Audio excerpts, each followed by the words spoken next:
আসসালামু আলাইকুম। ব্যাকে কেছে আছেন, ভালো আছেন নে? আলহামদুলিল্লাহ, আশা করি ব্যাকে ভালো আছেন, আমরাও ভালো আছি। তবে বেঞ্ঞে উড়ি মত্তর মান্যলার কমন খানা হইছে নাস্তা বানন হেয়ার হরে দুপুরিয়া রান্না বাড়া চিন্তা। বিসমিল্লাহ, গায়ে খোলা জালি হিটা বানান লাগিয়ে গরু গোস্ত দিয়ে খামু ইলে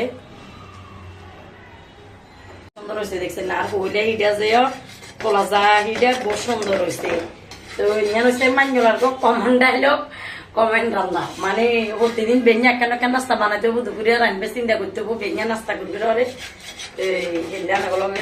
কি করবো আর ভিডিও শেয়ার করি। গরু গোস্ত মরু গোস্ত এনে তরকারি দিয়েও খাই না আজ, তারপর বেশি হওয়া হয়েছে গরু গোস্ত কিন্তু প্রতিদিন এত না খেললে গরু গোস্ত দি খাইয়ে আর উতেরে তখন বানা দিছি আর উঠে খাইছে আর উঠে আরে বানাই দে আয় খাইয়ে ইচ্ছে হুত কার কার ঘরে আছে অবশ্যই কমেন্ট করে জানাবেন। ব্যাকে মাশাল্লাহ করবেন, দোয়া করবেন। বিসমিল্লাহ।